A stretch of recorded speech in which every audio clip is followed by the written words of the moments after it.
Well, good day again, everyone.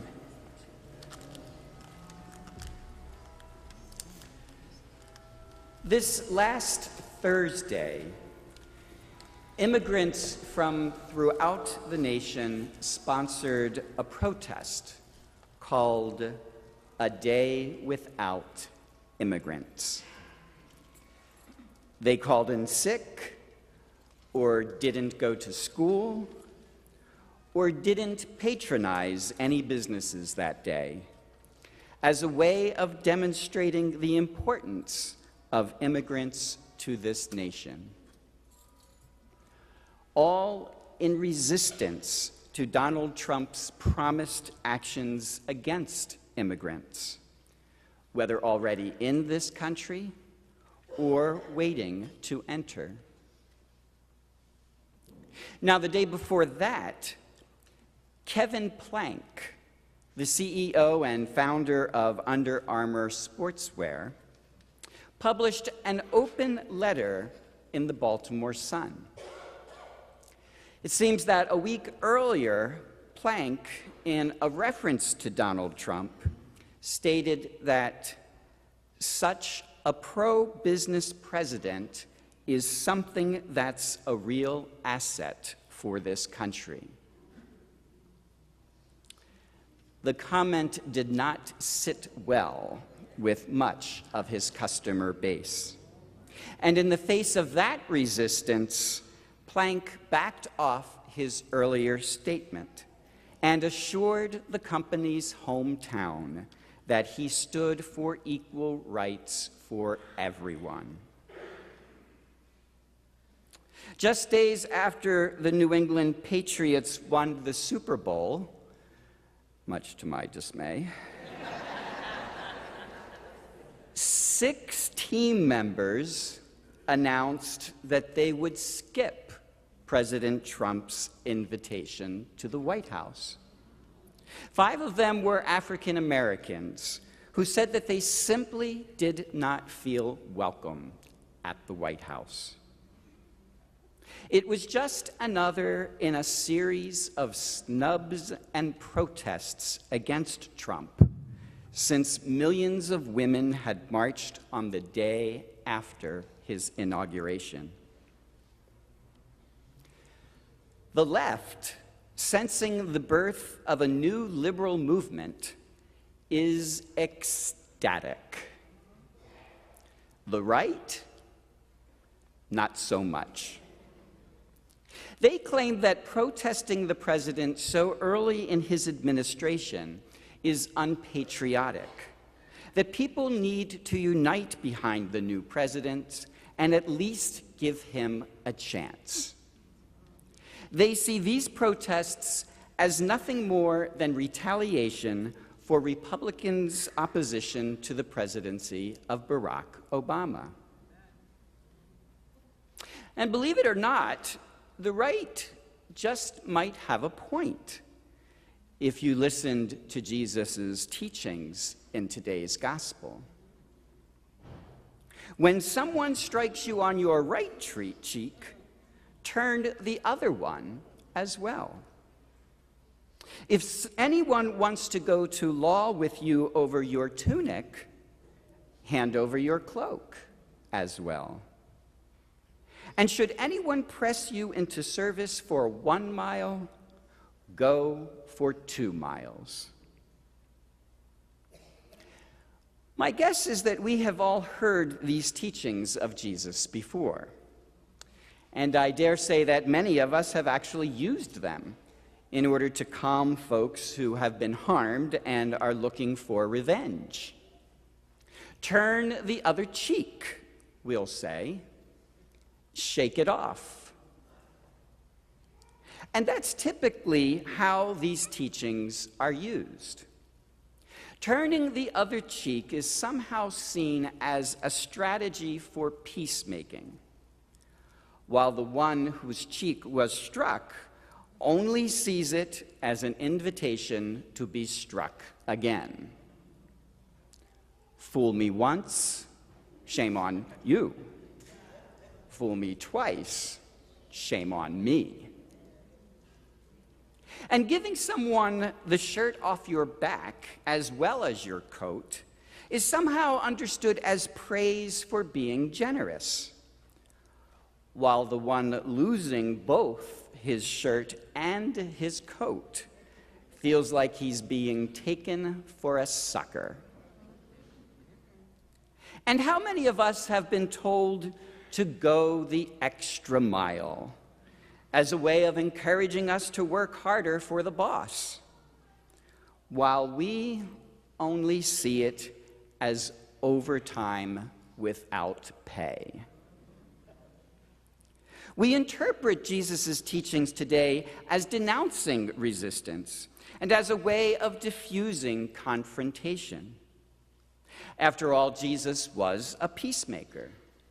We call him the Prince of Peace. And being a peacemaker means getting along with your opponent, cooperating with authority, simply going with the flow. Well, my friends, nothing could be farther from the truth. I can assure you that people who interpret Jesus' teachings this way either have no stake in the controversy, or they're the ones that have the authority that's being challenged.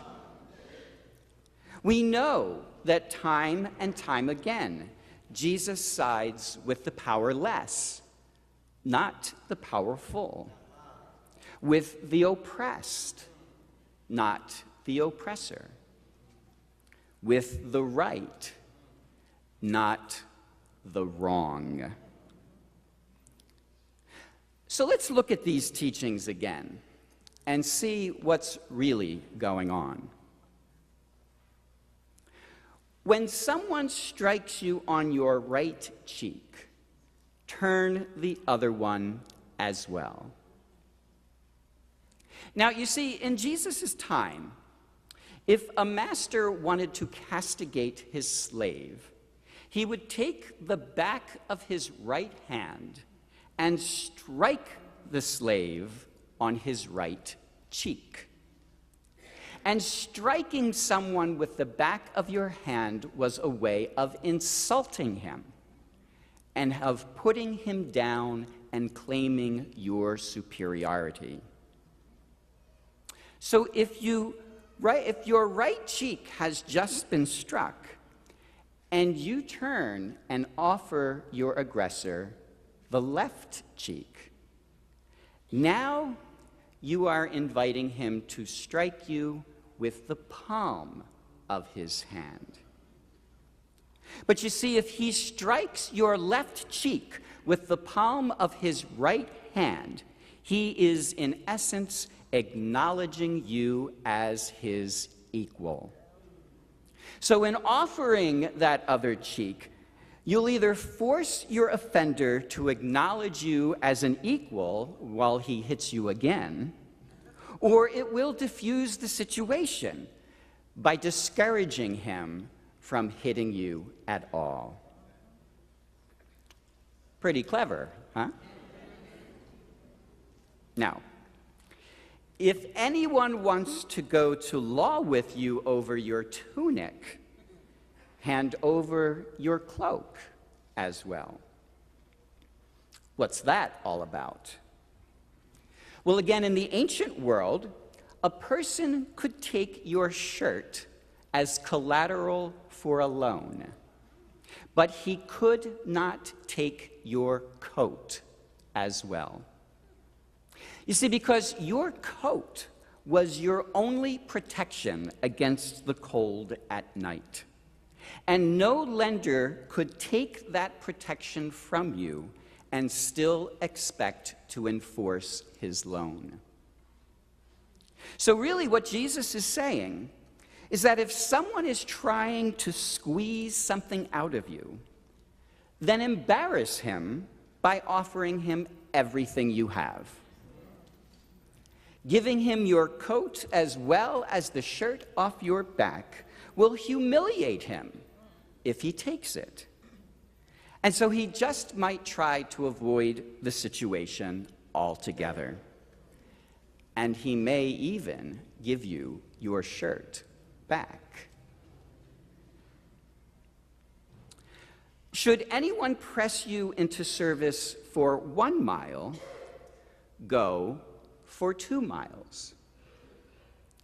Well, in the Roman world at the time, the law allowed a soldier to compel anyone to carry his military gear for 1 mile, but only for 1 mile. So if the soldier pressed you into service for 1 mile, and you began to go the extra mile, the soldier would be forced to stop you, or he would be humiliated by allowing you to continue and for him to break the law. You see, again, it diffuses the situation. You see, far from encouraging his disciples to be passive victims of those who would wrong them, Jesus is teaching them how to resist without violence or retaliation, while still maintaining their dignity. It's the exact same strategy used by Mahatma Gandhi and Martin Luther King in trying to win freedom for their oppressed constituents. They knew that nonviolent resistance was hard to sustain, but they also knew that it worked. And they learned it from the master teacher himself, Jesus Christ. So you see, I'm not so sure that Jesus would instruct us to stand by idly while public officials try to impose policies and laws that are fundamentally unjust. I doubt that Jesus would tell us to give injustice a chance for the sake of unifying behind a new president. And I wouldn't be surprised at all that in some of the resistance that we're seeing today, Jesus himself is already among the protesters. You see, resisting Donald Trump today is not retaliation for the blatant racism displayed by many from day one of Barack Obama's presidency. It's an effort to stand up against injustices imposed by the powerful on the powerless. And just because we might not be the immediate targets of Trump's hostility is no excuse to remain silent.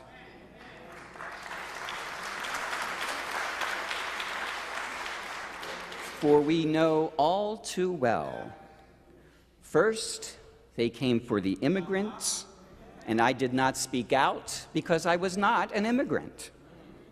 Then they came for the Muslims, and I did not speak out because I was not a Muslim. Well, you know, folks, someday, when they come for we know who will speak for us? So don't be fooled by those who try to convince you that Jesus wants you to avoid conflict. Don't let someone snooker you into cooperating with injustice for the sake of unity. And don't believe anyone who claims that it is unpatriotic or unchristian to resist. No, turn the other cheek. Give them your coat and go the extra mile.